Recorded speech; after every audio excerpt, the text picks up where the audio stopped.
So let's talk about everyone's favorite topic in Australia, property prices. So in Sydney and Melbourne, we've had a huge volume of listings for spring 2024. It's actually the most amount of listings they've had in the last 5 years.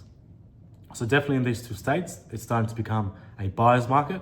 A buyer's market just means that there's more sellers than buyers. And because of this, it actually causes prices to either stay where they are or go down, because the buyer now has choice. They don't have to buy whatever is there because there's no stock. They have options. So they will take their time, they will look at more properties, and they're able to negotiate prices more for what they want.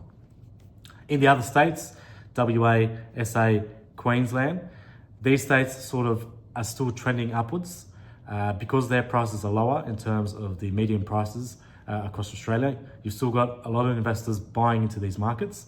So I think in these markets, they're going to sort of still go up for a tiny bit. However, we're reaching the top of the cycle in these states.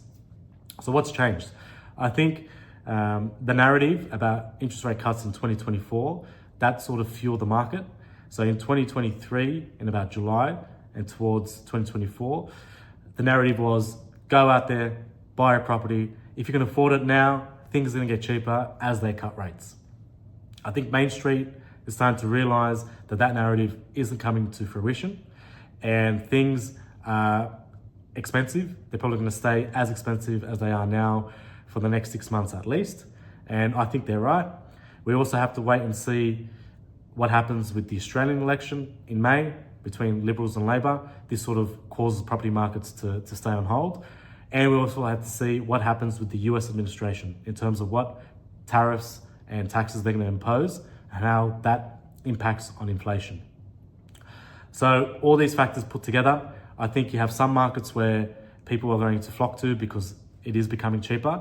But in other markets, you're going to see people start to hold off and wait and see to see what happens. So whenever you have a wait and see type of approach, prices usually hold or soften.